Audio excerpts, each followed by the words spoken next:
palavra que eu tenho para repartir com os irmãos é algo que eu venho refletindo, meditando há alguns dias. E eu dei um título para essa mensagem, e o título é Fé para viver a plenitude. Fé para viver a plenitude. Vocês sabem que há um querer da parte de Deus em relação a todos nós. Há um querer da parte de Deus em relação ao seu povo, à sua igreja. E esse querer diz respeito a um viver pleno, a um viver abundante, a um viver que possa verdadeiramente refletir o tudo que a obra da cruz significou para cada um de nós. Lembrem que o Senhor Jesus afirmou: eu vim para que vocês tenham vida e vida em abundância. Numa outra versão vai falar em plenitude. João capítulo 10, versículo 10. Quando nós pensamos nessa plenitude de Deus, quando nós refletimos sobre esta vida abundante que o Senhor nos atestou, e se compararmos com a realidade prática da maioria dos crentes, nós vamos nos dar por conta que tem havido um distanciamento, infelizmente um distanciamento entre aquilo que Deus tem para nós e aquilo que nós constatamos de forma prática na vida dos crentes. Agora, eu não quero viver à margem daquilo que Deus tem para a minha vida. Você quer? Alguém quer viver aquém daquilo que Deus tem para você? Eu creio que não. Eu creio que todos nós queremos avançar, todos nós queremos desfrutar dessa plenitude. E ouça, quando nós estamos falando aqui da plenitude de vida, da plenitude de Deus, nós não estamos falando de ausência de problemas. Nós não estamos falando da ausência de aflições ou de tribulações, não. Você pode estar vivendo essa vida abundante de Deus e ao mesmo tempo estar cercado de tribulações, de lutas, porque uma coisa não depende da outra. Ao passo que muitas vezes nós nos deparamos com pessoas que os seus problemas até nos parecem tão pequenos, tão insignificantes, mas elas estão distantes de provar dessa abundância de vida. Lembramos sempre que o Senhor nos advertiu: nesse mundo tereis aflições, mas tende bom ânimo, eu venci o mundo. É como que o Senhor dizendo: eu venci para conquistar por você e para você essa vitória. É herança que Ele nos deixa, é legado que Ele nos deixa. Então, essa palavra de hoje eu quero falar sobre a fé, que é a base para viver em Cristo. A base para você viver essa plenitude de Deus na sua vida, ela vem da fé. Sabe, irmãos, a fé, ela é o elo que conecta todas as fases da nossa vida espiritual, do princípio ao fim. O apóstolo Paulo chega a dizer que tudo vai passar, mas tem 3 coisas que vão permanecer. Quais são? Fé, esperança e amor. Então a fé é um desses elementos que vamos carregar para sempre. Entendam, irmãos, que a fé, sem ela, a autora aos Hebreus vai nos dizer que sem fé ela é impossível agradar a Deus. Sem fé é impossível. O que nos coloca, o que nos introduz no reino de Deus é justamente o exercício da fé. Mas como assim? Se você não crê que Jesus Cristo é o Filho de Deus, que deu a vida dele por ti, para a remissão dos teus pecados, para te te perdoar, para escrever o teu nome no livro da vida, se você não crê que Ele morreu sim, derramou o seu sangue, mas venceu a morte, porque no terceiro dia ressuscitou, e que fez uma promessa legítima de que no tempo perfeito Ele voltará, e se aproxima esse tempo. Se você não crê nesse básico, você não acessou o reino de Deus, você não entrou ainda na esfera básica da salvação. Então a fé, ela se mostra desde o começo um elemento indispensável, desde do princípio para a tua salvação você precisa de fé, mas ao caminhar na jornada, nós temos novos estágios de fé, novas experiências de fé. O Senhor tem proposto para nós um crescimento na fé. Na nossa vida, o Senhor quer te conduzir, na sua vida Ele quer te conduzir a novos estágios, de fé em fé, de glória em glória. A fé, ela é fundamental para que você viva as realidades do mundo espiritual. É por meio da fé que você vai ter as experiências para cura, para libertação. Por meio da fé você vai acessar a manifestação dos dons espirituais. Por meio da fé você vai ver a glória de Deus. Por meio da fé você vai ver sinais, maravilhas, prodígios. Quantos creem nessas manifestações de Deus? Todas elas se dão por meio da fé. É impossível vivermos a realidade de Deus se não entrarmos na dinâmica da fé. Então a fé é este elemento que nos introduz e nos conduz em todo o processo do caminho com o Senhor. Romanos capítulo 1, verso 17, vai nos dizer algo tremendo, diz, porque no Evangelho, olha aí, no Evangelho é revelada a justiça de Deus, uma justiça que do princípio ao fim é pela fé, como está escrito. Aí Paulo vai citar o profeta Abacuque: o justo viverá pela fé. Quem aqui é justo? Eu vou te dar mais uma chance. Quem aqui é justo? Alguém pode pensar assim: ai pastor, eu acho que eu não sou. E eu vou te provar que você, se você nasceu de novo, você é. Amém? Por quê?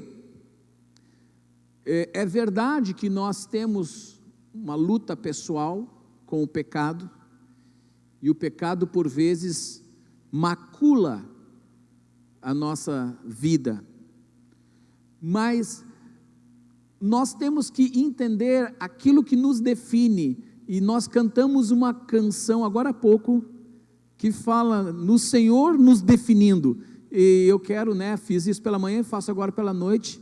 Essa música é da autoria da própria cantora aqui, é da Juju, Então eu louvo a Deus que os nossos ministros estão se expressando e trazendo canções teologicamente fundamentadas e abençoadoras e de uma beleza muito grande. Então parabéns, Juju, não estou vendo ela, não sei onde é que ela está, mas parabéns, que Deus siga usando, está ali, Deus siga usando a tua vida também, Então é o Senhor que nos define. E como o Senhor nos define nessa situação? Ora, nós estávamos na condição de condenados. Ora, por que condenados? Porque não éramos justos. Quem não é justo está debaixo de condenação. E o que nos levou para essa condenação? Primeiro, a condenação aqui é a morte. O que nos levou a essa condenação? O pecado. Querem a prova? Quem aqui já pecou, levanta a mão. Ah, bênção. Todos condenados, todos sentenciados à morte, a começar por mim. Nenhum escapa. Mas veio um Senhor maravilhoso e misericordioso e fez algo tremendo. Ele simplesmente pegou a minha dívida, a tua dívida, e levou sobre ele lá na cruz e pagou a conta. Alguém aqui merecia? Isso é a graça. Nenhum de nós merecíamos, mas Ele fez mesmo assim. É por isso que na Bíblia diz que Ele nos amou primeiro, sendo nós ainda pecadores. Ele nos amou. Então Ele foi ali e pagou essa conta. No momento que essa conta está paga, quando vem diante do tribunal, somos expostos ao tribunal e puxam lá a conta, a dívida, dizem, não, a dívida desse aqui já está paga. Ele está justificado. Porque fomos justificados, nos tornamos justos. E é por isso que a palavra nos chama, a partir de então, de justos. O justo viverá pela sua fé. Amém? Quantos creem nessa palavra? Então, a partir desse instante, você é chamado por Deus de justo, homem justo, mulher justa, aos olhos do Senhor. Isso é maravilhoso. E aqui o texto está dizendo que essa fé, ela vai exercer sobre nós, né, essa prática, esse exercício da fé, o viver pela justiça, e ela vai do começo ao fim. Isso é maravilhoso demais. No entanto, é preciso fé para nós fazermos algumas rupturas. Eu quero falar de duas rupturas fundamentais para que você alcance, para que você atinja essa plenitude de vida que o Senhor tem para você.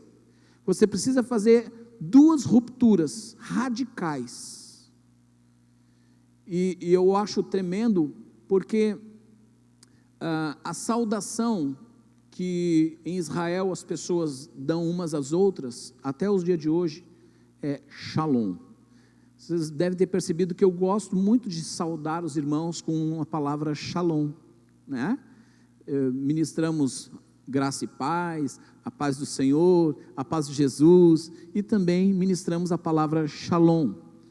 Shalom não é somente, irmãos, esse estado de sentimento positivo, que é essa paz, né?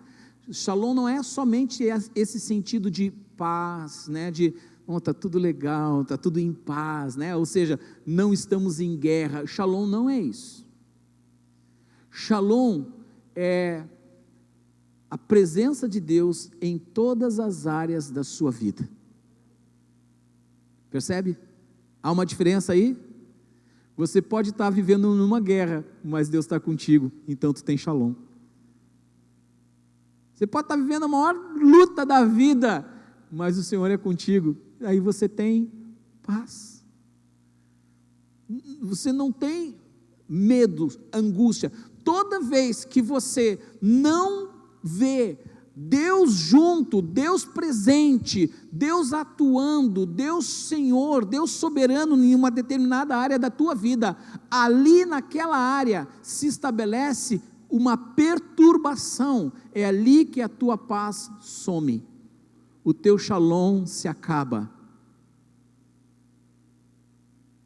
Mas a promessa de Deus é de Shalom para todos nós. Em tudo que é a área da sua vida, o Senhor se faz presente, ocupa aquele espaço e é Senhor daquela situação, e você simplesmente confia nele. Para isso é necessário fé. Amém? Fé. Nós estamos falando de uma fé que te leva a viver a plenitude, o Shalom, a paz de Deus, que excede todo o entendimento. Essa paz excede todo o entendimento. É fantástico. É maravilhoso isso. E eu vinha falando a vocês que é necessário, para entrarmos nessa experiência, nós precisamos fazer duas rupturas radicais. Primeiro, entendendo que a nossa vida, nós que cremos em Cristo, ela está dividida em dois tempos. um antes de Cristo e um depois de Cristo. Se você não entender que isso é uma divisão da tua história, se isso não for claro para você, você vai viver se arrastando. Tudo que você viveu até conhecer o Evangelho, até conhecer a Cristo genuinamente, faz parte de um tempo, de uma história da sua vida. Mas quando Cristo entrou na sua vida, Ele te chamou para uma nova vida, uma nova realidade. Sabe qual é o problema? É que muitos querem entrar nessa nova realidade, mas não fizeram as tais rupturas com a antiga vida. O que a palavra de Deus nos diz? Primeiro, é preciso fazer ruptura com o pecado. Diga, eu preciso romper completamente com o pecado. O pecado na vida do crente, ele é real, mas no caráter acidental. O pecado para nós não é e não pode ser encarado como algo comum, como algo natural. Alguns acabam de uma maneira muito infeliz, pensando que, não, mas Deus entende, nós somos fracos, né? Todo mundo tem a sua fraqueza, Deus entende, e então essa é a minha fraqueza, é como que dizendo, é o meu pecadinho de estimação, Deus me entende.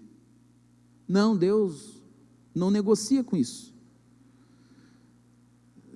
Deus não vai passar a mão por cima disso. Nós precisamos entender que há uma postura radical da parte de Deus em relação ao pecado. O salário do pecado é a morte. O apóstolo João, ele vai falar com toda a propriedade, dizendo, olha, se pecarmos, temos advogado diante do Pai, e então se confessarmos os nossos pecados, Ele é fiel e justo para nos perdoar o pecado e nos purificar de toda injustiça. Se, na ideia de que o pecado aqui é um acidente.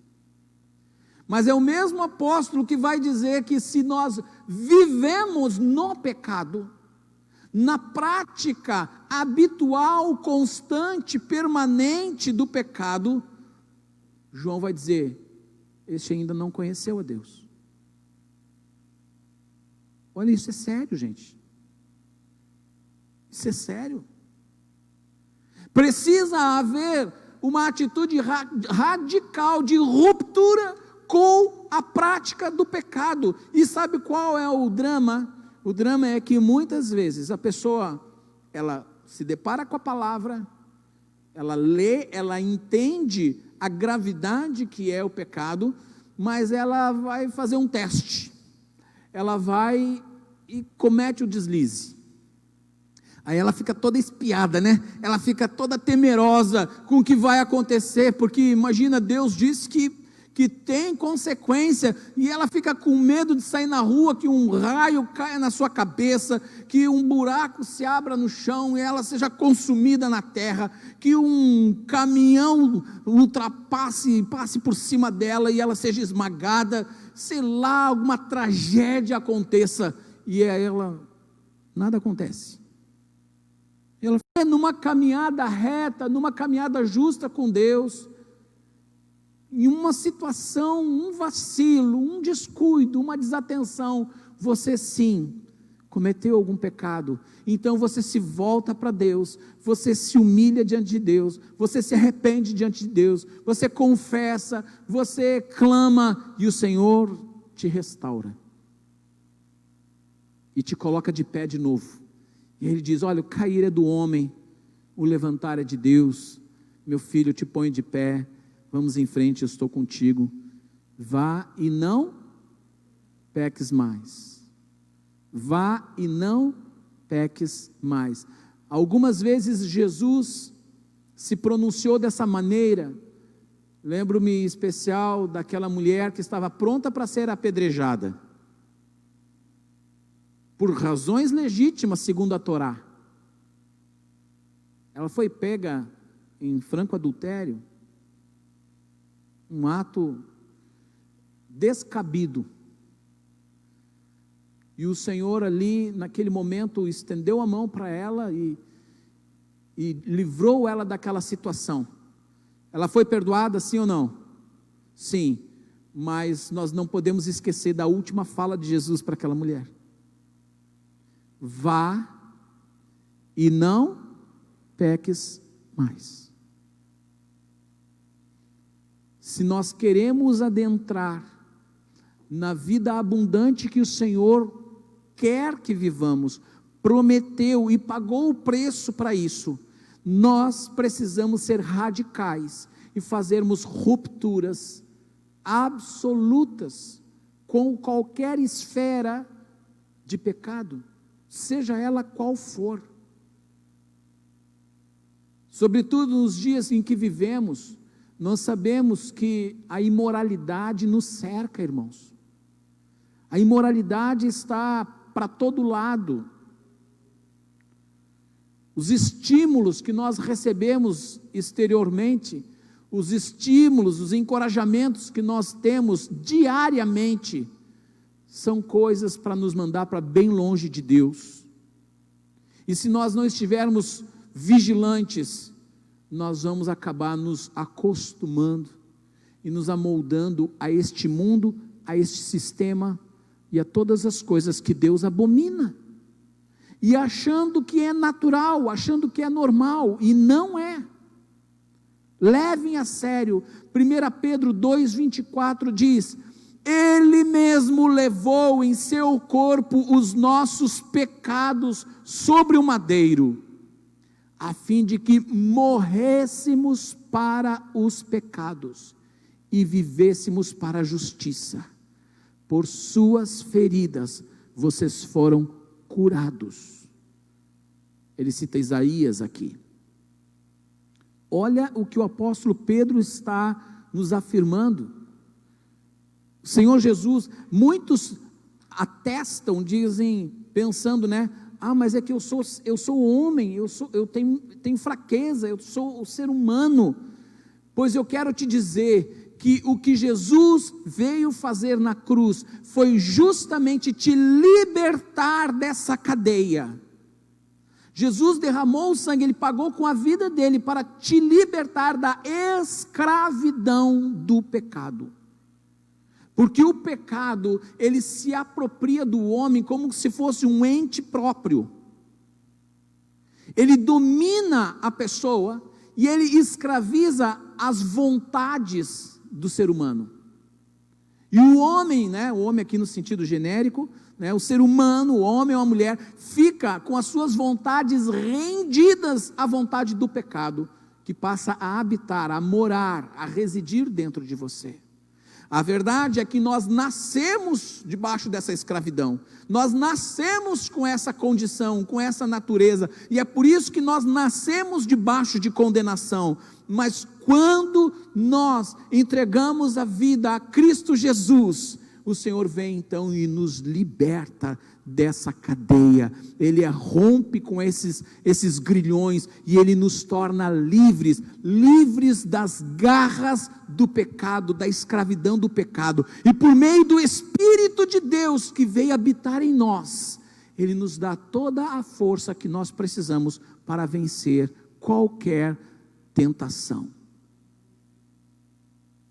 Se nós não levarmos isso a sério, nunca vamos viver o plano de Deus para as nossas vidas.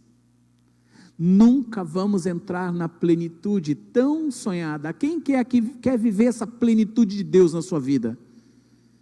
Diga: eu preciso romper radicalmente com o pecado.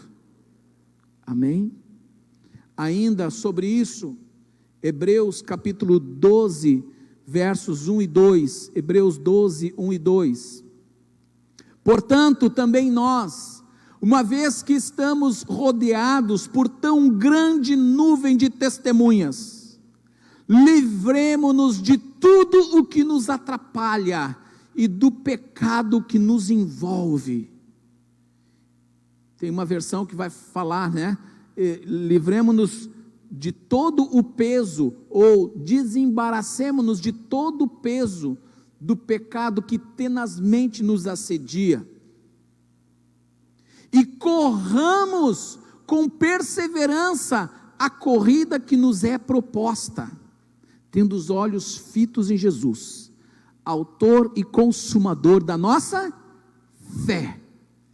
Ele, pela alegria que lhe fora proposta, suportou a cruz, desprezando a vergonha, e assentou-se à direita do trono de Deus. Irmãos, aqui o autor aos Hebreus está fazendo essa ilustração.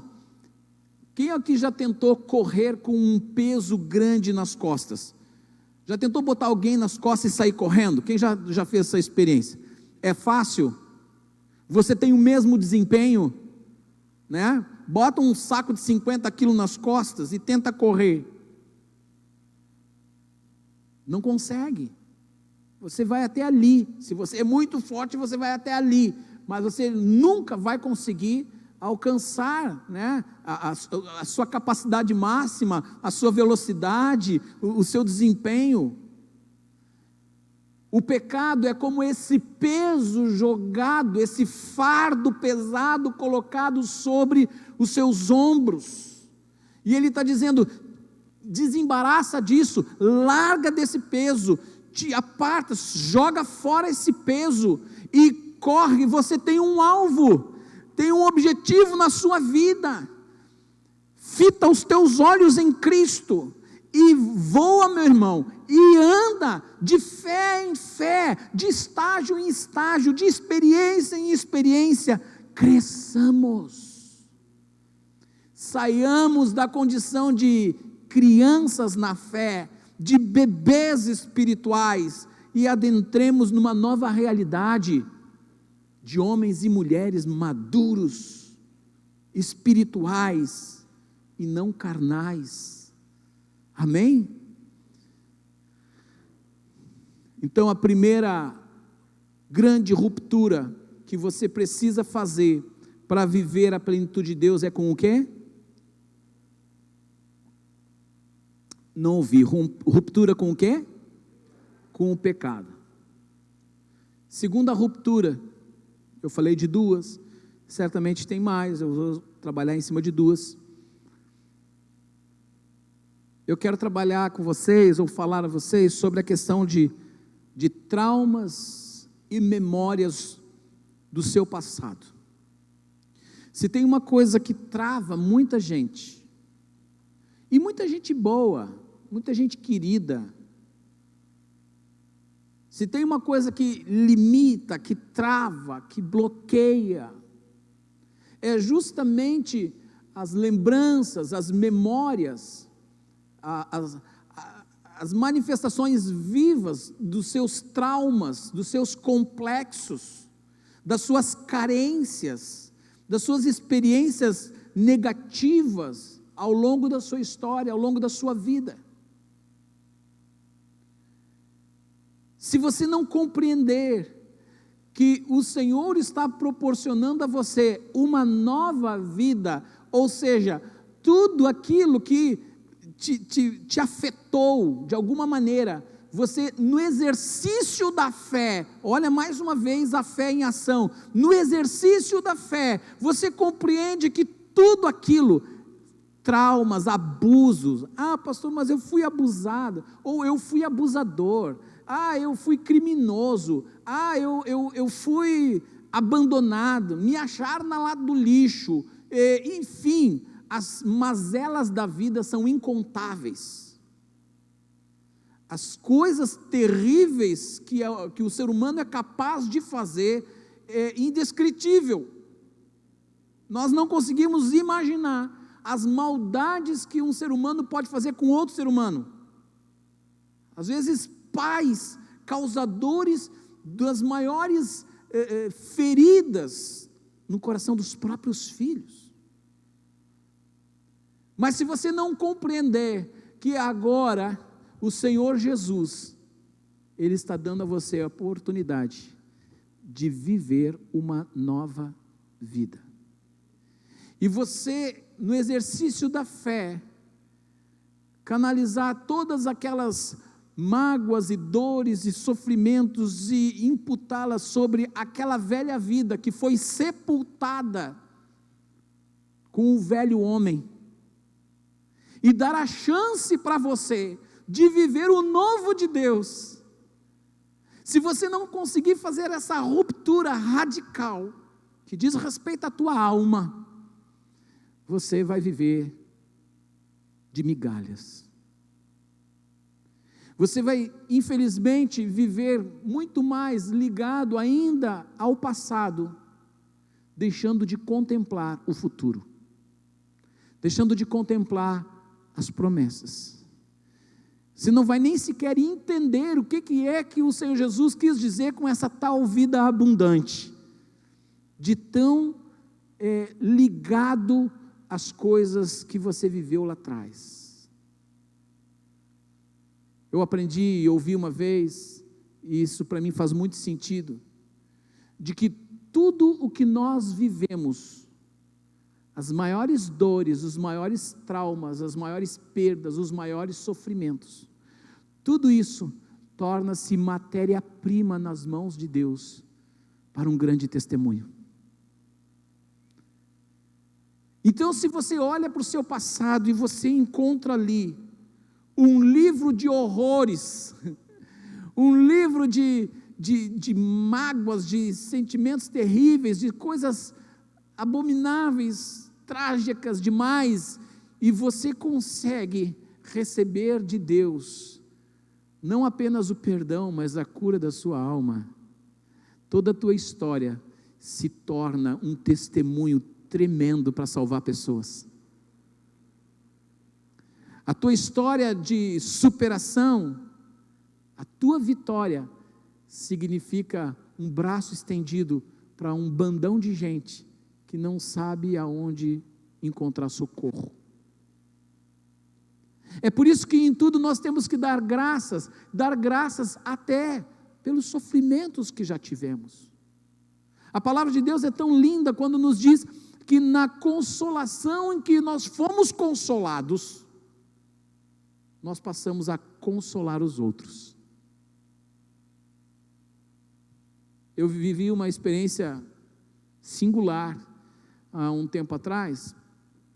Os irmãos sabem que regularmente eu preciso ir a Bauru com o Christian para ele fazer a revisão do aparelho dele, regularmente, né? Tem épocas que é mais frequente, tem épocas que é mais espaçado. Esse ano nós já fomos em janeiro, fomos lá. E há um tempo atrás eu estava lá e tinha um casalzinho jovem, que eu olhei para eles muito abatidos, muito abatidos. E aí, sentei do lado deles, comecei a conversar. Logo no começo da conversa eu vi que era crente. Conversamos um pouquinho mais e descobri, o rapaz era pastor. E estava lá com um filho, surdo, e que tinha baixa visão. Não era totalmente cego, mas tinha baixa visão. Tinha uma série de sequelas, o menino. E eu vi o quão angustiado estava aquele jovem casal. E ali, do lado daquele rapaz, aí eu apresentei o Christian para ele. E eu vi o quanto o Senhor já havia me consolado sobre essa questão. E eu pude passar ali uma tarde com aquele casal, e eu percebi que no final daquele encontro, eles estavam com um outro olhar para a vida. Eles estavam com uma outra dinâmica, uma outra perspectiva. E eu vi claramente que eles foram consolados pelo Espírito Santo através do nosso testemunho, através da nossa experiência de vida. Você percebe Quando a gente pensa, quando a gente imagina que o que a gente viveu é a pior coisa do mundo, de repente a gente descobre que tem gente que sofre mais que a gente. E de repente a gente descobre que Deus quer nos usar com a nossa vitória.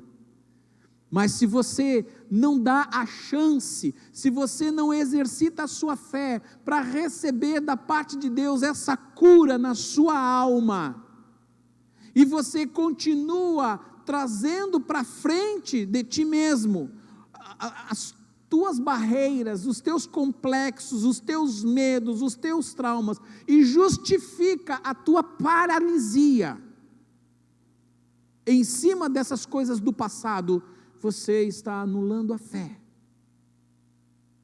Você está tornando a sua fé infrutífera. Ou será que o teu Deus não é poderoso o suficiente para curar completamente a tua alma?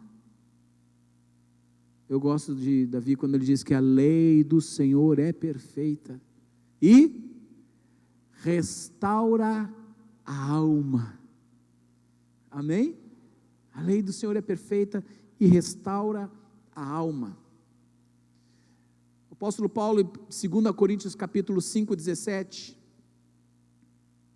nos faz uma afirmação poderosa, quando ele diz: portanto, se alguém está em Cristo, alguém que está em Cristo, nossa alma é marcada, desde que estamos no ventre da mãe, nós já somos marcados por experiências. As experiências tanto boas quanto ruins marcam a nossa vida. Quem aqui tem experiências boas que você traz à memória assim e lembra, que coisa boa, tem experiência boa? Tem, mas as que mais vêm à memória com mais facilidade são as experiências ruins, sim ou não?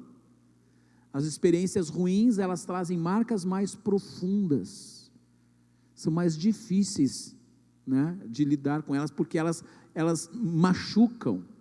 A dor, ela gera uma memória muito mais impactante do que a memória daquilo que é positivo.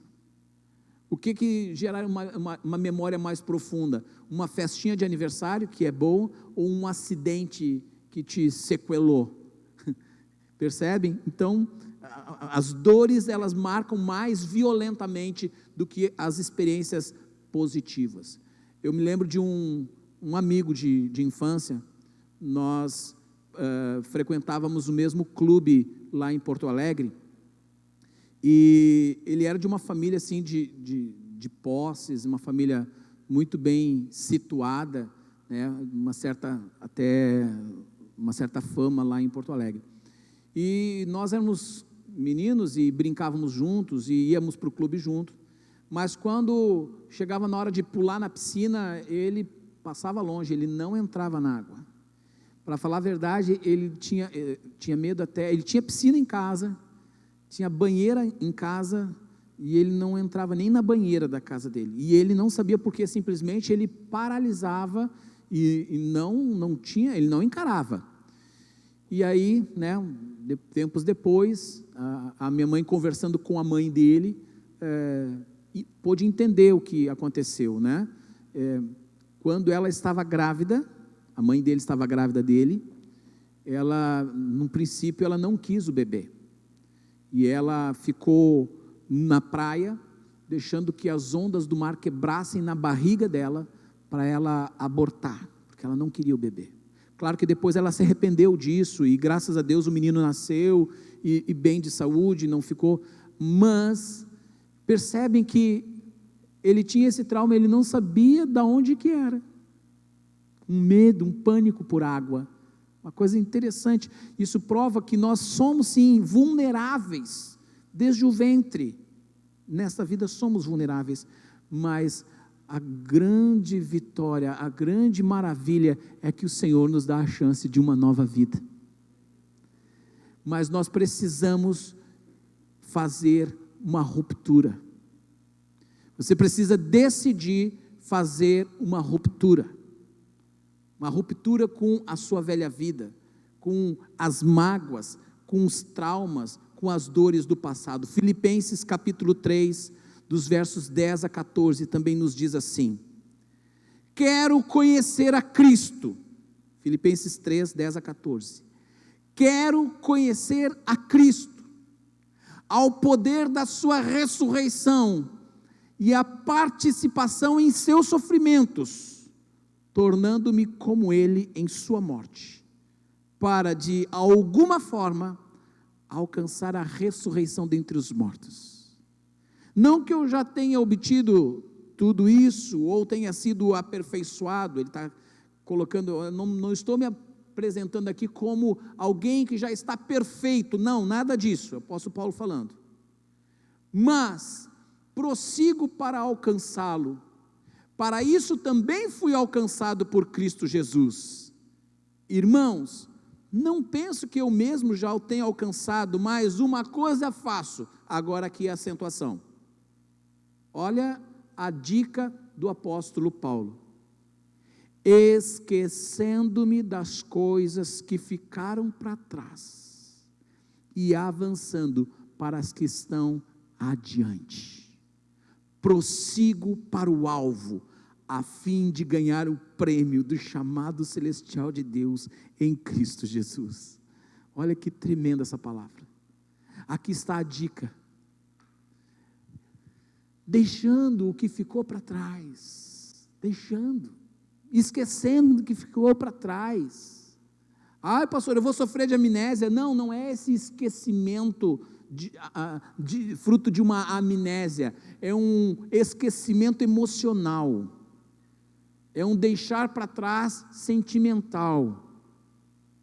E olha, que eu vou dizer para vocês que o apóstolo Paulo tinha o porquê de falar isso, porque se o apóstolo Paulo não fizesse isso na prática, esquecer, deixar o que ficou para trás e seguir para o alvo, irmãos, ele não teria sido o apóstolo Paulo. Sabem por quê? Porque antes dele se encontrar com Cristo, Paulo, ele era um perseguidor da igreja. Ele foi responsável pela destruição de muitos lares. Paulo foi responsável pela morte de muitos crentes. Você pode imaginar um negócio desse?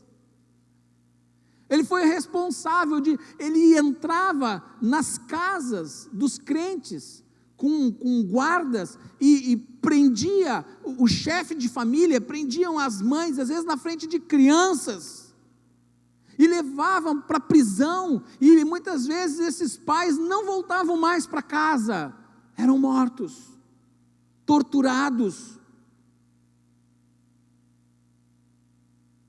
E agora, como é que um camarada dorme com um barulho desses na cabeça? O que ele faz? Como é que ele se resolve? Como é que ele vai encarar? Agora, imagine só, a Bíblia não descreve isso, mas eu só estou imaginando uma situação bem provável, bem possível. Imagina que você é uma criança, que viu Paulo com uma guarda, entrar lá na tua casa, pegar teu pai, levar preso e quem sabe o teu pai é morto. Agora, você conhece Jesus, já ouvia de Jesus os seus pais, e de repente, quem vai pregar hoje? O irmão Paulo. Mas como assim? Não foi esse camarada que foi responsável pela destruição da minha família? Não é esse camarada que foi responsável pela morte do meu pai e da minha mãe? É esse cara que vai pregar, e eu vou ter que ouvir ele pregar agora. Como é que funciona isso? Quem está em Cristo é nova criatura. Se Paulo não entendesse muito bem isso, que tudo que ele tinha vivido até ali tinha sido sepultado, pertencia a um outro indivíduo que já está morto, que não tem mais a ver com esse novo indivíduo, com essa novidade de vida. Se você não fizer ruptura radical com as feridas emocionais do teu passado, com os teus traumas, com os teus complexos, com tudo que você viu, se você não decidir romper com isso, você nunca vai viver a fé, pela fé, aquilo que Deus tem separado para você. Você quer vida abundante? Esse é o caminho. Essas duas rupturas precisam ser radicais, tanto com o pecado, quanto com os teus traumas do passado. E o Senhor nos faz um convite. É hora de atender a esse convite, a esse chamado. A Bíblia mostra Jesus como um noivo, e nós somos o quê? Nós somos o quê? A noiva. E me impacta demais um texto de Cantares, ou Cântico dos Cânticos, ou Cantares de Salomão, capítulo 2, do 10 ao 14, quando este noivo vem ao encontro da noiva e a chama. Eu quero que você se coloque na posição de noiva agora e ouça o noivo falar contigo. O texto diz: o meu amado falou e me disse: levante-se, minha querida, minha bela, e venha comigo. Veja, olha aí, veja, o inverno passou, as chuvas acabaram, já se foram, aparecem flores sobre a terra, e chegou o tempo de cantar. Já se ouve em nossa terra o arrulhar dos pombos. A figueira produz os primeiros frutos, as vinhas florescem e espalham sua fragrância. Levante-se, venha, minha querida, minha bela, venha comigo, minha pomba que está nas fendas da rocha, nos esconderijos, nas encostas dos montes. Mostre-me o seu rosto, deixe-me ouvir a sua voz, pois a sua voz é suave e o seu rosto é lindo. Sabe o que esse texto está dizendo? Que o noivo está chamando por essa noiva que está escondida. O noivo está chamando por essa noiva que está lá, intocada, em cavernas, com medo, por causa de um inverno frio, chuvoso, das tempestades. Essa noiva que não se mostra, essa noiva que não permite que o noivo escute sequer a sua voz, essa noiva que não permite que o noivo veja a sua face. O noivo está chamando: vem para fora. Perceba que essa fase já passou, esse inverno já se foi. Perceba, olha o mundo que tem aqui. Eu quero te mostrar um mundo que tem cor, um mundo que tem cheiro bom, um mundo que a gente ouve canções das aves, e eu te convido a cantar comigo. Vamos cantar juntos, vamos viver essa nova vida. Esse é o convite do noivo para a noiva hoje. Você quer vida abundante? Sai do teu esconderijo. Tanto o pecado, como essa memória do teu passado, faz com que você fique escondido. Saia disso. Decida hoje fazer as devidas rupturas. Se permita desfrutar da liberdade, da obra da cruz, da vida em Cristo, a nova vida em Cristo. Amém?